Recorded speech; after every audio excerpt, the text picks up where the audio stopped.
Our next speaker, Jay Stang, is a U.S. Marine, national delegate, founding member of the Oath Keepers Texas chapter.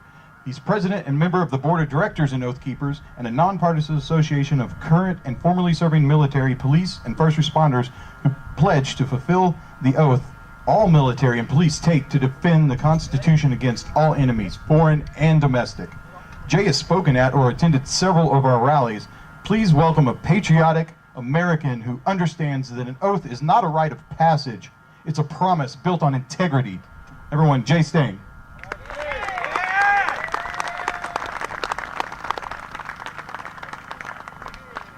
How are y'all doing today? That's it?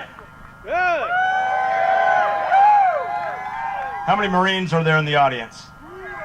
I should be hearing it sound 10 times as loud.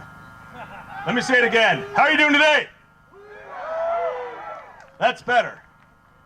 We've done a lot of these events so far. One of the most exciting was San Antonio, when the mayor and the police chief decided that they would, through their divine power, suspend an already unconstitutional and law that was against not only the Constitution but also the laws of the state of Texas. So in their divine mercy, they allowed us to open carry rifles in San Antonio, where Texans fought off the Mexicans. So they let us do that, and that was very generous of them, wasn't it? We thank them profusely for allowing us to do that. You ever wonder why that happens? Because people don't care. Either they don't care or they give off the perception that they don't care. I'm not going to bag on you for watching NFL football, but you got to do something else besides sit in front of a TV. Because as you're sitting in front of a TV, your rights and your liberties are slipping away slowly but surely. And they count on you sitting in front of a TV and not getting out in the streets. It's a sad fact of human nature, and that's what we deal with. When life gets too easy, you forget about the important things. And as you can see, as things get worse and things get more and more blatant, there are more people standing out here on the banks of the Red River today. 30 years ago, you never would have had anything like this happening, because most people couldn't see it with their own eyes.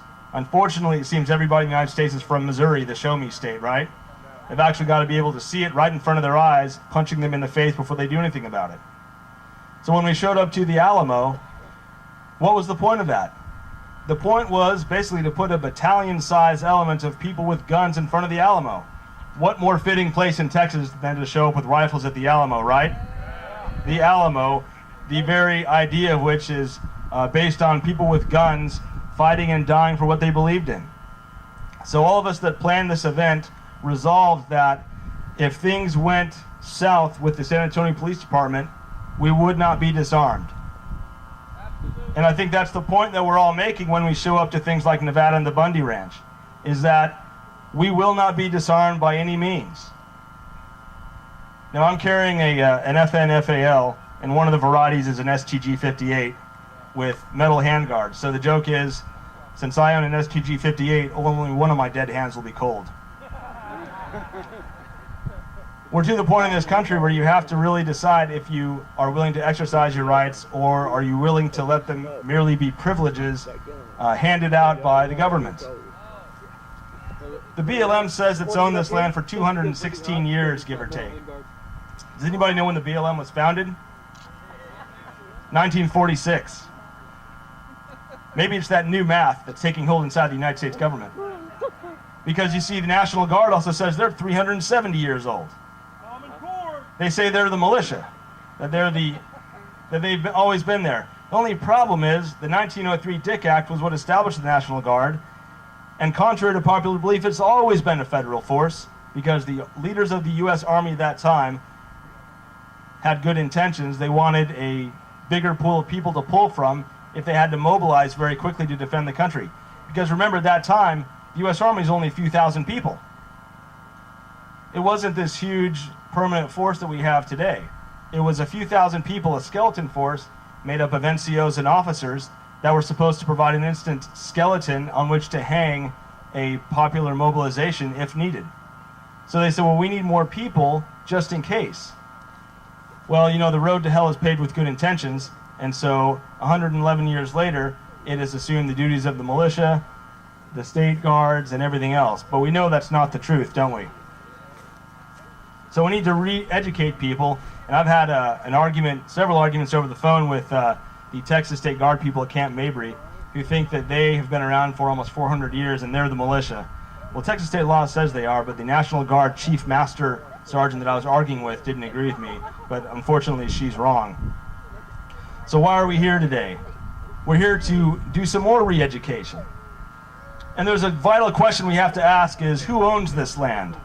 And I'm talking about not just this land we're standing on, but all the land in the United States. The federal government says it owns 85% of Nevada. Can anyone think of a valid reason for them to do that? Here's a more important question. Who should own the land? We the people! Who's watched Robin Hood, one of the many versions of that movie? What's the basic idea of that movie? The king owns the land and the forest, and if you feed your family by killing any of the king's deer, then the sheriff of Nottingham comes after you, right? Isn't that supposed to be the Dark Ages? Aren't we supposed to be living in the modern era? If that's the case, then why do we live in a situation where the king de facto owns the land by default? Because if you think about it, none of us own anything, especially land. What happens if you don't pay your property taxes? The county comes and takes it, right? So really, who owns the land? The county does. The 3,000 or so counties in this country effectively, not saying they should, but effectively own every square inch of land in this country. Because even huge companies like Shell and Exxon and Bell Helicopter, they all pay property taxes to the county, right? That's how schools are funded, and police and fire and emergency services, so on and so forth. It doesn't matter if you have kids that go to private school or you never have kids at all. So you're being taxed to educate other people's children in a substandard manner. So yes, you're paying for Common Core whether you like it or not. So that's the question we have to ask ourselves, is who does own the land and who should own the land? I submit to you that the federal government should own about 90% less land than it does now, or it says it does. And Article 1, Section 8 is very useful when determining how much land it should own, but then there's the little phrase, and other needful buildings. Now, you can argue all day long that they shouldn't have put that in there, but the sad fact is we're dealing with human nature. So you could have written the Constitution to be airtight, and people would still break it. How clear is the Second Amendment? It's pretty clear if you ask me. A well-regulated militia, and by the way, in the year 1792 or 1789 time frame, what did the words well-regulated mean? Discipline. Completely different from what it means nowadays. It meant well-armed, well-trained, well-supplied, in proper working order. Have you ever been to your grandmother's house and seen the regulator clock on her wall? Does that mean it gets inspected every month by the Department of Weights and Measures? No, that means it works every time, all the time, in proper working order. It's an advertising slogan, that it always works properly. So a well-regulated militia, like your grandmother's clock, always works perfectly and has everything it needs to do its job. The rest of the amendment is really easy to figure out for anybody. Shall not be infringed. Now here in Texas we have a bad situation, and as CJ said, it's our own fault because we didn't do anything to stop it, and nobody knew that we cared. So how are we going to get our freedom back? One bite at a time, the same way we lost it. We're going to get licensed open carry.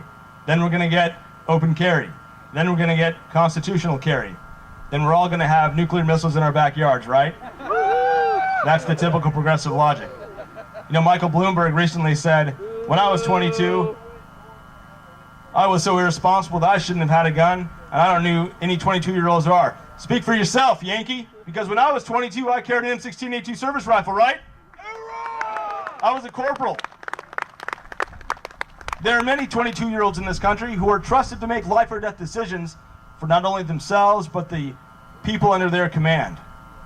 You've got plenty of 22-year-old corporals and sergeants out there, and they're judged fit to carry a firearm, but even that is being under attack. How many people at Fort Hood can walk around with weapons to protect themselves with? You know, I'm not the smartest man in the world, but it seems like when they talk about force protection all the time, it seems like if we're going to go to war with a few billion people, that maybe we should be able to protect our forces that are fighting them, right? So maybe we should have thought about this a little more than we did, apparently. Because as it stands now, you could drive an 18-wheeler through the front gate of Fort Hood. You know, I'm getting a little Hollywood on you, but you can have dudes in the back with machine guns spraying everywhere and no one would be able to stop them until they fired up an M1. Does that make any sense? So even the people that are supposed to be divinely capable of carrying machine guns and rocket launchers and grenades are disarmed all the time when they're at their home base. Now they'll say, well, you know, in the barracks people get drunk and people get crazy. Well, are they different people in the barracks and then all of a sudden they go out on maneuvers and they're these amazingly responsible people? No, they're the same people in the barracks. They're your sons. You know, some of them are your dads. And all of a sudden they're not judged fit to carry a firearm because they're in a building. No, that's not true. And the Second Amendment was not written for hunting. It was written for self-defense by criminals. Whether little tiny criminals that run in the 7-Eleven or big criminals that sit in big shiny glass and concrete and stone buildings, right? Because what do bullies do? They push you and push you and push you until you push back. Well, what do we do at the Bundy Ranch? We push back, right? The BLM packed up their guns and they went home because they saw a lot of people there with guns that had no intention of putting them down. Now, one of my oath keepers there, a fellow United States Marine, told me that behind the scenes, the real reason the BLM went home, and I want to make you in the Army and the Navy and the Air Force feel bad, but about a company of young, hardcore Marines in rifles and combat gear all showed up, about 130 worth, standing way behind the scenes. So I have to think that that would cause the BLM to also think about going home. Now you can talk about if things were done correctly afterwards, but that's not important. The point is that Americans stood firm against tyranny with rifles, and the tyranny went home. Because what are the agents of the BLM fighting for? Fiat currency, right? That's not a very good motivator. Even Napoleon said you have to make men fight for little bits of ribbon, colored scraps of cloth, right? What were the people at the Bundy Ranch fighting for? They're fighting for their land, their homes, their freedom, everything that we hold dear. That's why guerrilla warfare is usually successful and why a primitive bunch of people over in Central Asia have fought the world's most advanced and lethal fighting force to a standstill, right? It depends on what you're fighting for. If you're fighting for your freedom, you're going to fight a little harder. Especially if you have your little kids at home and you know that if you lose, they're going to suffer the consequences. Because that's what we're really fighting about. Which one of the founding fathers said, let me know war in my time so that my sons may know peace, so they can study art and literature and music. That's what we do as parents. We sacrifice for our children. We're in this fight for our children and our grandchildren and our great-grandchildren because we want them to be able to breathe free. Whether I live or die a free man is important, but not as important as my two sons, and maybe more, whether they can grow up to be free. When I pass from this world, I want my tombstone to read, among other things, he did love freedom enough. Because that's what Solzhenitsyn said, but he said the reverse, right? He said we didn't love freedom enough. And so we didn't hide behind the doors with axes and pokers and anything else we could get our hands on to beat the agents of the organ to death. He said if we had done that, everything would have ground to a halt because they would have been afraid that they wouldn't be able to return to their own families at night. So far, we have given and given and given ground, inch and an inch at a time. You know, they take ground a little bit at a time until they get it all. But we're here to take it back a little bit at a time until we get it all back. And when we do, then we'll actually have a free country. The Constitution is, of course, what oath keepers and everybody who takes the oath swears to support and defend. But the Constitution is not magic. The letters don't glow on the paper like in Lord of the Rings, right? It doesn't enforce itself. If you throw the Constitution fire, it doesn't light up, it burns up. So guess what we all have to do? What does it say on the front of your little pocket constitutions? The Constitution, its only keepers, we the people. The Constitution is only as good as the people that are willing to defend it. If we let it die and go away, then it will. It's not magic. It takes every one of us to support it. What did Patrick Henry say? Eternal vigilance is the price of liberty. Unfortunately, their human nature says that there are those who will constantly seek power. And if people that are seeking power have an avenue to it, they'll take it.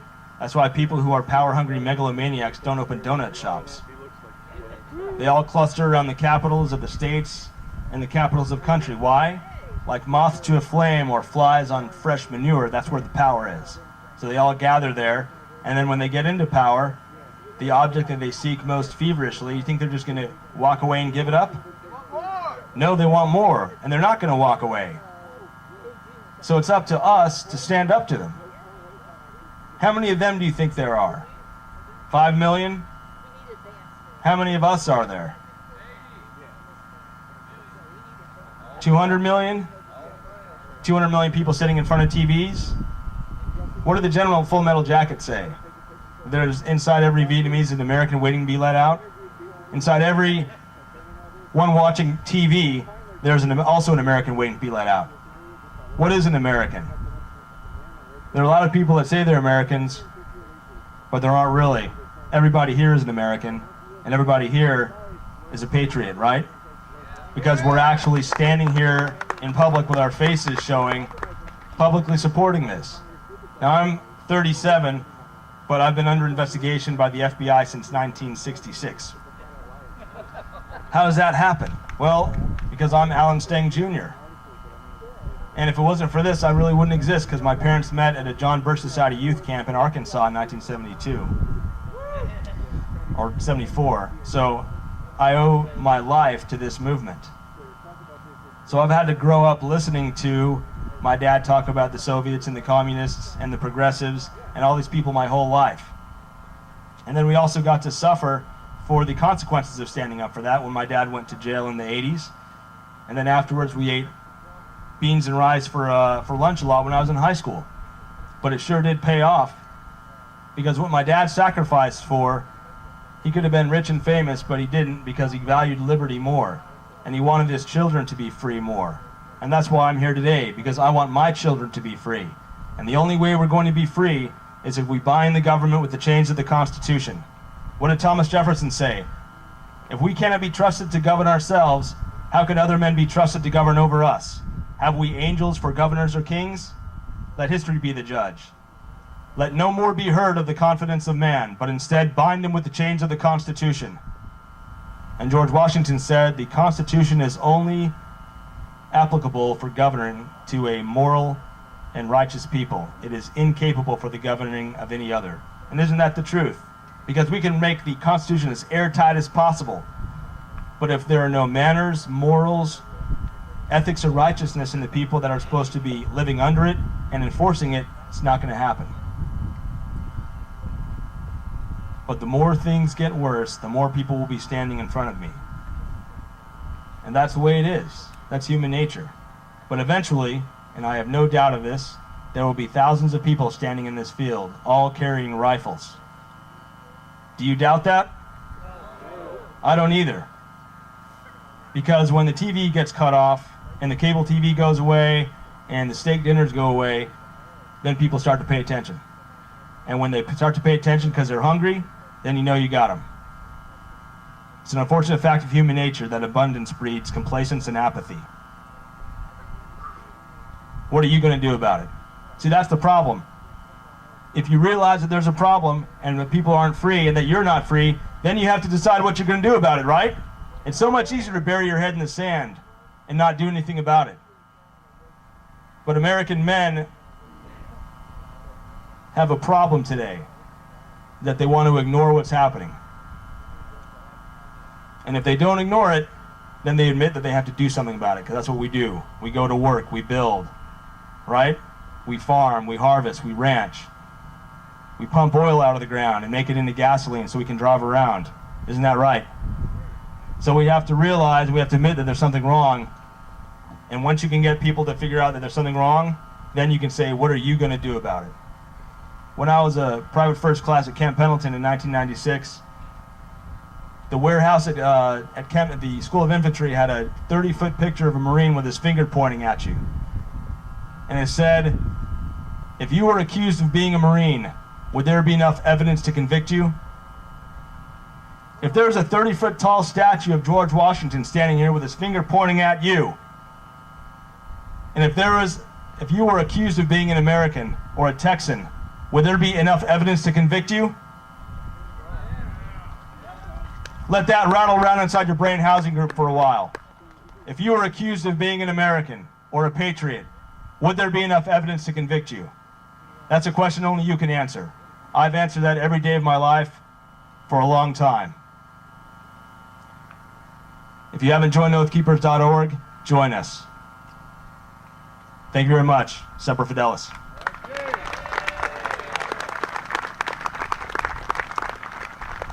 Just another quick service announcement for everybody. Thank you for coming out again.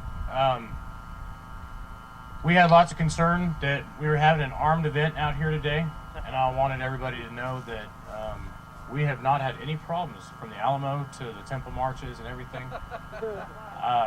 Ends up being that we're really safe when everybody comes out and is armed. But just so you know, we have security and first aid today. I wanted to introduce you to Robert Sneed. You can kind of pick them out. They're dressed like they're supposed to be doing security with khaki and gray shirts, and you'll see a couple of them walking around. This is a self-regulated event, and we do have people that are paying attention just for security. We have people continually coming in. We're asking everybody not to have a round chambered just for safety reasons. And to address that, Robert Sneed. Hey guys, I won't take up much of your time. First thing I want to touch on, the first part of being a gun owner is being a responsible gun owner. And that is the job of each and every one of you. Keep your chambers clear, make it a safe, fun, family-friendly event. If anybody's in need of medical attention, if you can see this green mule over here, we have medical bags in the back of it. We're more than happy to use whatever we need to take care of anybody out here. If somebody needs a higher level of care, we'll be more than happy to make that happen for you. Keep your muzzles pointed down, chambers clear, have a good time, be safe, keep it positive, carry on guys.